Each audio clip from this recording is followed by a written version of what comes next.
Have you ever felt like this sponge, soaking up everything until there's nothing left for yourself? Or worse, maybe you've been the one doing the soaking. I'm talking about the uncomfortable but crucial topic of sponging. What it really means, its impact, and how to stop it, whether you're the sponge or the one being drained. Sponging is like this sponge. It absorbs until it can't hold anymore. In life, sponging happens when one person relies excessively on another for money, or time, or emotional energy, or resources, often without contributing in return. This behavior can leave one person feeling overwhelmed and depleted, while the other often remains unaware or unaccountable. So let's explore how this dynamic plays out in real life and what it takes to stop it. I once had a close friend who always seemed to forget their wallet at dinner or borrow small amounts of money that they never repaid. It started small, but over time I realized they were sponging off my generosity. It took a firm but respectful conversation and setting boundaries to break the cycle. But I've been on the other side too. Years ago, during a tough financial patch, I also found myself leaning on others too much for support. And recognizing it, I made changes. I repaid debts, I took accountability, and I learned to stand on my own feet. Both experiences taught me invaluable lessons about self-awareness and about boundaries. If you're curious to know how I did that, I created a short online course on boundaries, how to set and maintain them in a healthy manner, and even how to respond to those who disrespect your boundaries. It's a really valuable training that everyone should do because I know you'll learn stuff about boundaries that you never even thought about before. Find the link in the description. A client I worked with, let's call her Mavis, came to me feeling utterly drained. Her adult son, who lived at home rent-free, constantly asked for money but refused to work. Mavis felt guilty every time that she tried to say no to him. Together we created a plan. Mavis learned to set firm boundaries while offering constructive support, like helping her son update his resume and apply for jobs. So over time, her son found work and he began contributing. Now, this transformation wasn't just about financial independence. It was about restoring balance and respect in the relationship. Some real-life examples of sponging. In a family, when an adult child refuses to contribute financially while living at home is an example. A friend who always expects others to pay for outings is also an example of sponging. Or a colleague who regularly shifts their workload onto others. Or a teenager who constantly demands money without doing chores or taking any responsibility in the household. Members of a community group who attend events but never volunteer or contribute are sponging. A partner who relies solely on the other partner for financial support without contributing in any other meaningful way is also sponging in a romantic relationship. On social media, you see it with people constantly asking for crowdfunding or donations without transparency or without a genuine need for money. In school settings, you often see students who rely on their peers to complete group projects. That's sponging. In extended family environments, a relative who always expects holiday hosting without offering to help or to contribute, that's also an example of sponging. When you're borrowing tools or items from your neighbors repeatedly without returning them or reciprocating, you're sponging.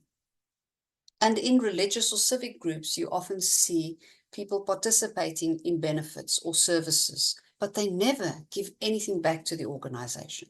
They're sponges. And finally, in adult friendships, when there's one person who relies on emotional labor from the others without reciprocating support, it's also a form of sponging. Sponging is more than just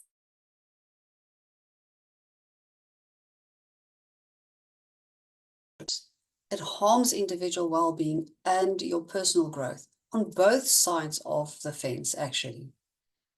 It does damage to relationships because sponging creates a one-sided dynamic where one person takes advantage of the other person's generosity, whether it's financially, emotionally, or even through time and effort.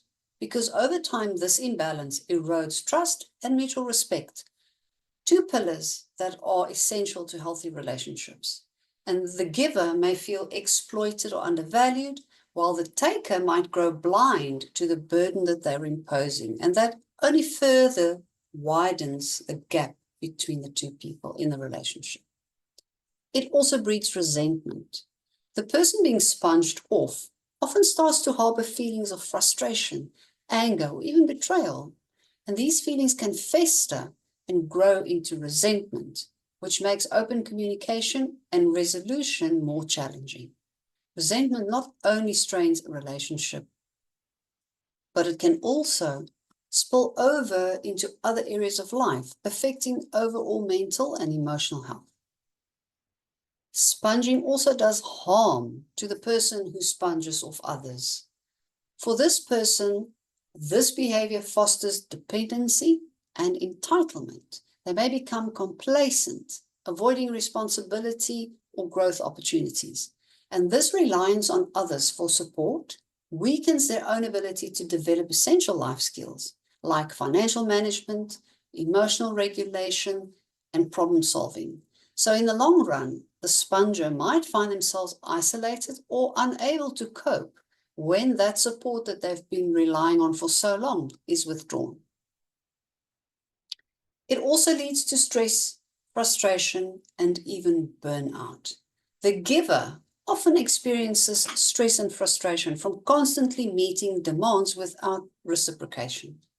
And this can escalate into burnout, a state of emotional, mental, and physical exhaustion. Burnout not only affects their ability to continue helping, but it can also impact their personal health, their work performance, and their relationships with other people. There are ripple effects to sponging also. Beyond the individuals who are directly involved, sponging can affect entire families, an entire workplace, or even a community. For example, when one family member repeatedly leans on others without contributing, it can create tension among siblings or disrupt family harmony. In a workplace, an employee who consistently avoids responsibilities can lower the team morale and increase the workload for the colleagues, and that also leads to resentment and reduced productivity. And there's also a loss of opportunities for growth. Both parties miss out on valuable opportunities for personal and relational growth because the sponger doesn't develop the resilience and self-reliance that's needed to thrive, while the giver might focus so much on accommodating others that they neglect their own goals, their own needs, and their aspirations. The impact of sponging extends far beyond the immediate moment. It undermines relationships, it stunts personal development, and it leaves both parties at a disadvantage. So recognizing and addressing sponging behavior, whether you're the giver or the taker, is essential to restore balance, to foster mutual respect, and also to ensure healthier, more sustainable connections with others. Accountability is key.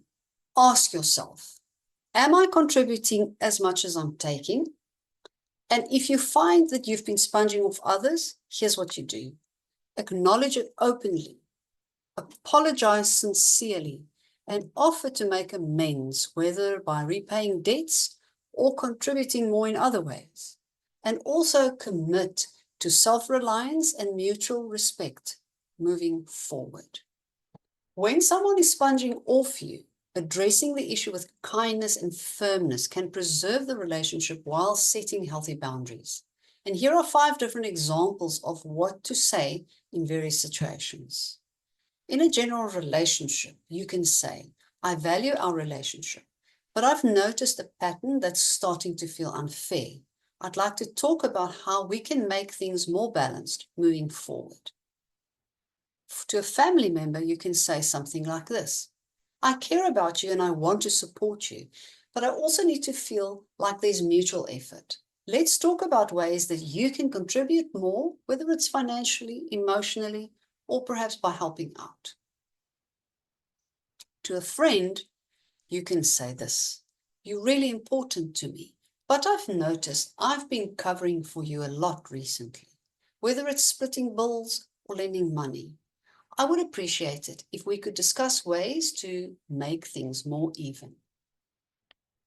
To a colleague in the workplace, you can say, "I enjoy collaborating with you, but I've noticed I've been taking on more than my fair share of tasks lately. Let's redistribute the workload so that it feels fair to both of us." And to a romantic partner, you can say this: "I love that we support each other, but I feel like I'm shouldering more of the responsibilities. Can we please figure out how to share the load more equally so that we can both feel valued and respected?" Remember that setting boundaries isn't selfish. It's essential for healthy relationships. Clear communication, paired with a willingness to listen, helps to ensure that both parties feel heard and respected while addressing the imbalance. Parents play a vital role in teaching children to avoid sponging behavior. Model self-reliance, assign age-appropriate responsibilities, and teach them the value of earning and contributing. Psychologist Dr. Henry Cloud says, "Boundaries define us. They define what is me and what is not me." Teaching children boundaries helps them to respect others and build strong, healthy relationships. If this resonates with you, let me know in the comments which example hit home, or share your own story. Together we can break free from the sponge and build a life that thrives on balance. Subscribe to Get Up and Grow for more insights, tools, and support on cultivating resilience and overcoming challenges. Let's reclaim our power, one step at a time. Sponging, whether you're the giver or the taker, disrupts relationships and personal growth. By recognizing the signs, setting boundaries, and holding yourself accountable, you can create a life that's built on mutual respect and contribution.